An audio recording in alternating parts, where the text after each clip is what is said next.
આપ સૌનું હાર્દિક સ્વાગત છે। કેન્દ્રીય ગૃહ અને સહકારિતા મંત્રી અમિતભાઈ શાહના અધ્યક્ષસ્થાને એડીસી બેંકનું સ્વર્ણિમ શતાબ્દી સમાપન સમારોહ યોજાયો। કેન્દ્રીય ગૃહ અને સહકારિતા મંત્રી અમિતભાઈ શાહના અધ્યક્ષસ્થાને અમદાવાદના જેતલપુર ખાતે એડીસી બેંકનું સ્વર્ણિમ શતાબ્દી સમાપન સમારોહ યોજાયો હતો।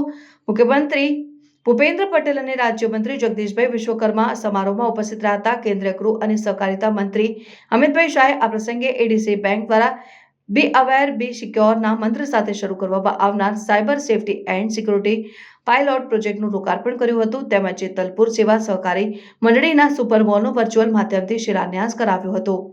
અમદાવાદ ડિસ્ટ્રિક્ટ કોઓપરેટિવ બેંકના શતાબ્દી વર્ષની પૂર્ણાવતિ પ્રસંગે દેશના ગૃહ અને સહકારિતા મંત્રી અમિતભાઈ શાહે જણાવ્યું કે 25 વર્ષ પહેલા એડીસી બેંક ખોટમાં ચાલતી હતી, ત્યારે ખેડૂતો અને પશુપાલકોએ મારા ઉપર વિશ્વાસ મૂકી મને બેંકનો ચેરમેન બતાવ્યો હતો અને એ વખતે સૌના સાથ અને સહકાર સુચારુ આયોજન થકી એક જ વર્ષમાં બેંક ખોટ પૂરીને નફો કરતી થઈ। ત્યાર પછી ક્યારેય પાછું વળીને નથી જોયું અને ગયા વર્ષે બેંકે 100 કરોડનો નફો કર્યો છે। અમિતભાઈએ કહ્યું કે આ નાના માણસની મોટી બેંક છે।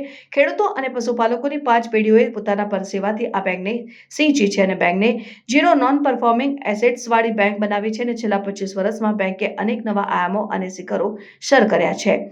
દેશની 260 સહકારી બેંકોમાંથી રિઝર્વ બેંકની ગાઈડલાઈન પ્રમાણે 100% એ બેન્કિંગ લાગુ કરનારી એકમાત્ર બેંક છે। બેંકનું ટર્નઓવર ₹17,000 કરોડથી પણ વધુનું થયું છે। સનસની ક્રાઇમ ન્યૂઝ ને સબસ્ક્રાઇબ કરો અને બેલ આઇકન દબાવી તાજી અને સચોટ ક્રાઇમ સમાચાર સૌથી પહેલા મેળવો।